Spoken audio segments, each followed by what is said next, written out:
Assalamualaikum warahmatullahi wabarakatuh. Alhamdulillah sedulur, ketemu lagi dengan Berkah Family Official. Semoga kita semua dikaruniai kesehatan, kelimpahan rezeki, serta diberikan keberkahan dalam umur kita, rezeki kita. Ya sedulur, mungkin diantara kita ada yang saat ini dalam kondisi kurang sehat atau sakit. Semoga segera Allah angkat penyakitnya. Semoga dilancarkan urusan kita, usaha kita, semoga lancar semua. Sedulur, kali ini kita akan jalan-jalan ke hutan ya. Di hutan yang notabene-nya ya serba hijau, ya namanya hutan hijau, tumbuh-tumbuhan, tanaman. Jadi kalau secara umum itu saya lah, itu kalau melihat hijau, hamparan hijau itu kayaknya itu teduh gitu, tenang gitu, hati enak gitu, kayaknya gimana gitu, senang gitu. Bagi mungkin hamparan hijau hutan, atau mungkin sawah, atau kehijau-hijauan yang lain, itu memang di mana ya, di hati kok enak gitu loh. Ya mungkin itu lumrah ya, lumrah kita alami. Karena apalagi mungkin ada saudara kita yang hariannya itu biasa atau hidupnya di kota, tiap hari-hari itu rumah kantor atau kerja rumah ke tempat kerjaan, rumah tempat kerjaan, rumah. Nah, kan budek gitu atau gimana gitu ya. Ya sekali-sekali refreshing gitu, piknik atau ya mengalihkan dari rutinitas itu. Mungkin ya itu dengan jalan mungkin ke ke sawah atau ke ladang atau hutan atau ke tempat rekreasi itu, untuk menenangkan pikirannya. Sebagaimana pernah itu Kanjeng Nabi itu ngendika, Rasulullah SAW itu bersabda, tidak ada suatu kaum yang duduk berzikir kepada Allah kecuali para malaikat akan mengerumuninya dan mereka akan dinaungi rahmat dan diturunkan sakinah atau ketenangan jiwa kepada mereka, dan Allah SWT membanggakan mereka di depan majelis para malaikat. Begitu ya Kanjeng Nabi sabda, lebih kurang demikian. Nah, kalau tadi kita sampaikan bahwa ketenangan jiwa itu dengan melihat hijau-hijauan, tapi di sini Kanjeng Nabi mengatakan bahwa dengan berzikir kepada Allah ketenangan jiwa akan didapat sakinah. Inilah hakikat. Hakikat ketenangan jiwa itu akan diperoleh dengan melalui zikrullah. Kalau yang saya sampaikan tadi dengan melihat hijauan, komunikasi, ya mungkin sifatnya sementara. Misalnya kita punya utang banyak, wah mau jatuh tempo, pas uang nggak ada kan pikiran wah ruwet gitu. Dengan mengalihkan sebentar atau mengalihkan kita ke jalan-jalan itu kan hilang sebenarnya. Tapi begitu balik lagi ke rumah kan muncul lagi itu keruwetan itu, yang bergejolak dalam pikiran itu muncul lagi. Tapi kalau dengan zikrullah, hakikat zikir ini, maka memang betul-betul tenang hati itu. Hati itu akan tenang, jiwa itu ada dalam zikrullah. Beda dengan yang piknik-piknik itu, beda. Ya coba aja rasakan, sampean punya utang 1 miliar gitu, misalnya mau jatuh tempo, pas uang nggak ada kan, wah pontang-panting pikirannya. Di lereng sebenar pergi apa nyari ketenangan, kasih tenang. kita balik lagi ke rumah kan muncul lagi ya ini. Tapi kalau zikrullah dia akan tenang jiwanya. Allah akan memberikan ketenangan jiwa, akan memberikan rahmat kasih sayang. Dan malaikat akan mendoakan mereka ini dengan zikrullah. Hati untuk tenang. Walaupun masalahnya sama dihadapi dengan yang mengalihkan dengan piknik-piknik tadi. Jadi ketenangan jiwa itu salah satunya dengan zikrullah. Itu sahabat Sayyidina Abu Dzar radhiyallahu anhu itu dia mengatakan demikian, mengatakan bahwa baginda Rasulullah itu memberi wasiat kepada, bersabda memberi wasiat kepadaku. Dia mengatakan, aku berwasiat kepadamu, ini kata Rasulullah, ini Abu Dzar mengatakan, aku berwasiat kepadamu, bertakwalah kepada Allah, karena takwa itu pokok segala urusan. Kemudian bacalah Al-Quran dan berzikir kepada Allah, karena dengannya namamu akan disebut-sebut di langit dan menyebabkan nur terpancar bagimu di bumi. Jadi dengan berzikir dan membaca Al-Quran,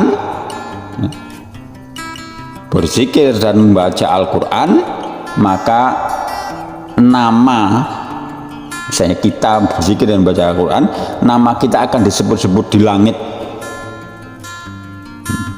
oleh para malaikat. Allah menyebutnya kepada para malaikat, atau mungkin ya di mana, pokoknya disebut di langit, sehingga penduduk langit itu akrab dengan namamu, dengan nama lazim, ya sudah biasa nama itu istilahnya terkenal gitu. Gimana coba lu kita orang terkenal, misalnya bintang sepak bola Ronaldo, Messi itu, atau mungkin apa ya, kalau di negara kita mungkin pemilihan presiden atau apa, kan jadi terkenal namanya, lazim itu, wah sudah lumrah, atau memang nggak asing begitu. Bilang demikian, seorang hamba yang selalu berzikir dan membaca Al-Quran, nama itu nggak asing di langit, disebut-sebut di langit, dan menyebabkan nur terpancar bagimu. Jadi hamba itu tadi, dia memancarkan nur di bumi, sehingga nurnya sampai ke langit, cahaya. Itu nasihat Rasulullah kepada Abu Dzar. Selanjutnya beliau mengatakan lagi, perbanyaklah diam, jangan berbicara kecuali kebaikan, karena itu akan melindungimu dari gangguan setan dan memudahkan mengamalkan agama. Jadi kita itu Abu Dzar tadi diperintahkan, disarankan untuk perbanyak diam, jangan berbicara kecuali kebaikan. Jadi Rasulullah memberi wasiat kepada Abu Dzar ini umumnya, bukan hanya khusus Abu Dzar tapi seluruh umat, untuk kita semua. Bukan komentar saya kan bukan Abu Dzar ya, tidak ya, bukan, karena kebetulan saat itu yang di depannya Abu Dzar, ya Abu Dzar yang dinasihati, dia memberi wasiat gitu. Mungkin kalau kita situ mungkin kita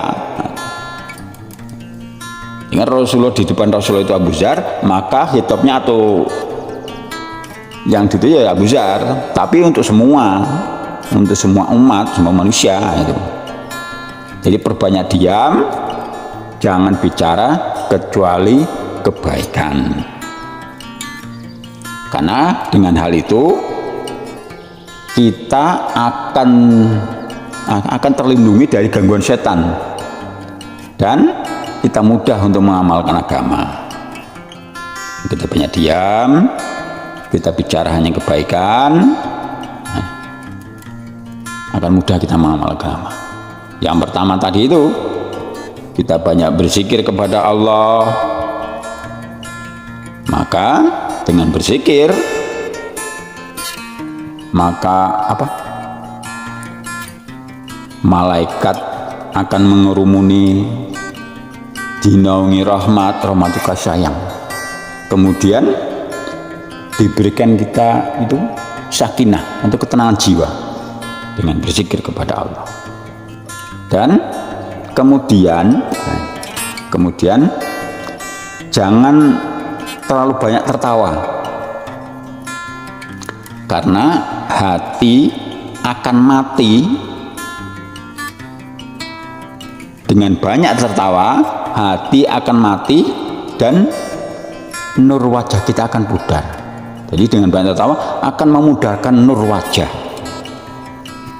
Jadi kalau kita banyak tertawa,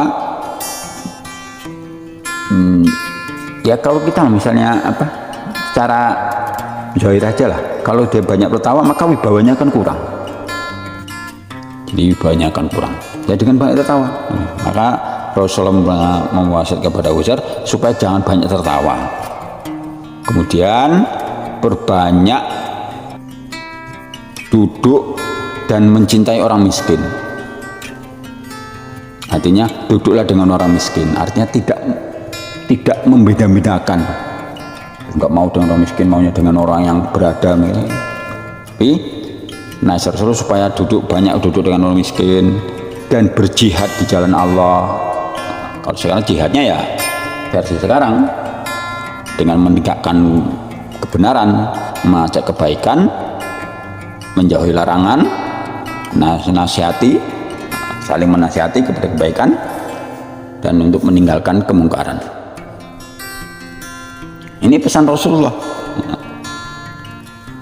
supaya berjihad, karena jihad ini merupakan kebanggaan umat. Mencintai orang miskin, duduk bersama mereka, supaya memperhatikan orang-orang yang derajatnya lebih rendah darimu. Jangan kita selalu memandang orang yang lebih tinggi dari itu, maka kita akan gimana ya, akan merasa nggak bersyukur gitu kalau kita lihat yang di atas terus. Tapi kalau kita memandang orang di bawah, lebih derajatnya lebih rendah dari kita, maka kita akan bersyukur. Ya Allah, berterima kasih kepada Allah karena diberikan hal yang ada pada diri kita yang tidak semua orang Allah berikan. Jadi kalau kita selalu memandang orang yang lebih tinggi derajatnya, kita kurang mensyukuri nikmat Allah SWT.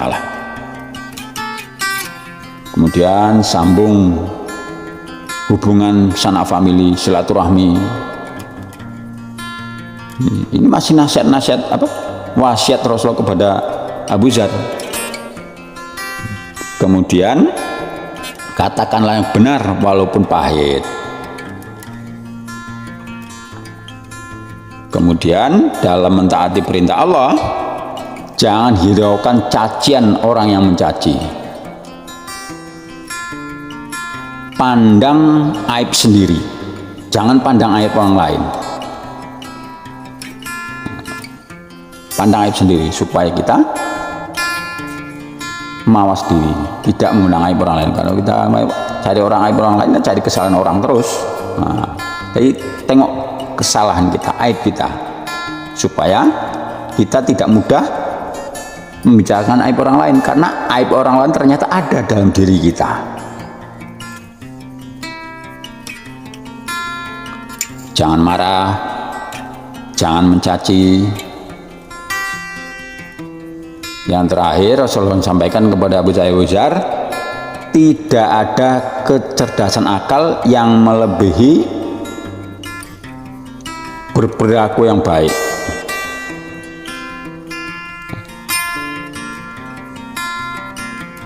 Jadi ketakwaan itu menghindari perkara yang dilarang.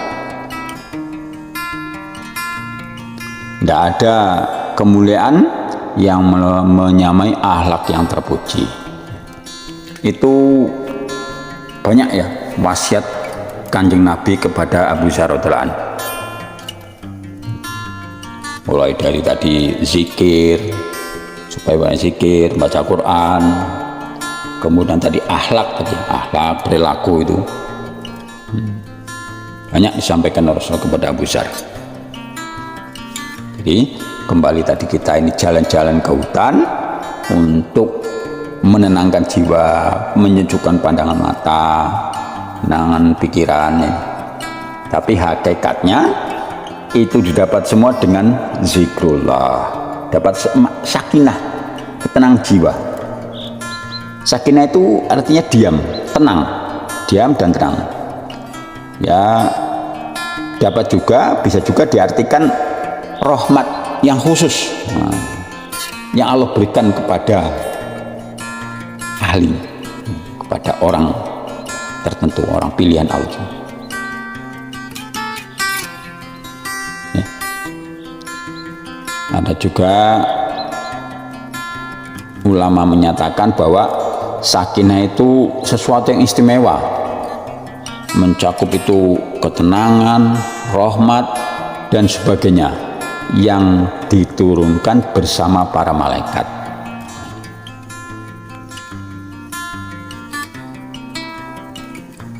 Kemudian ya, tadi itu Rasul sampaikan bahwa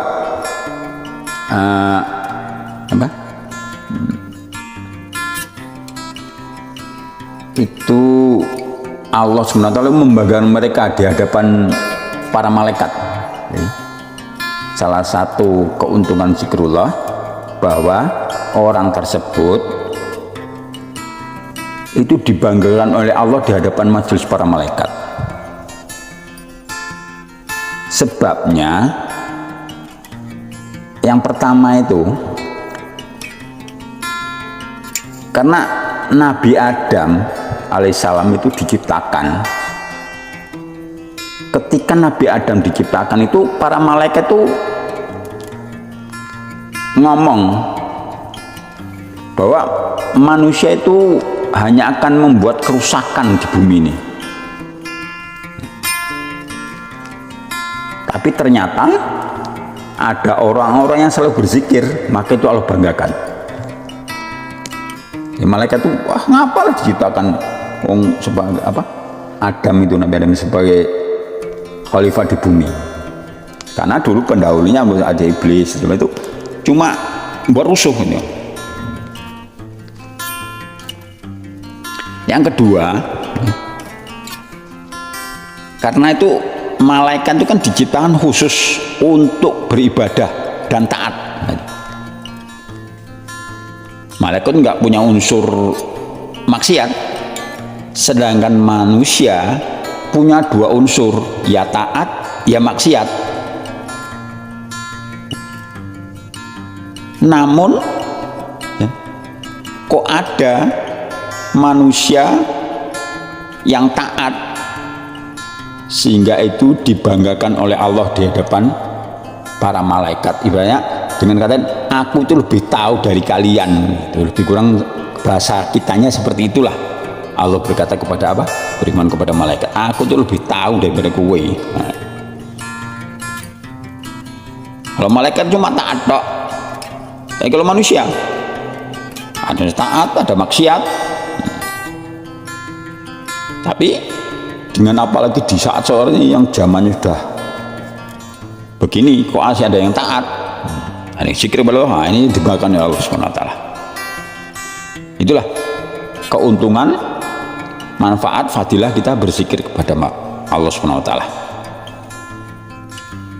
Jadi ya, demikian ya sedulur, jalan-jalan kita ke hutan.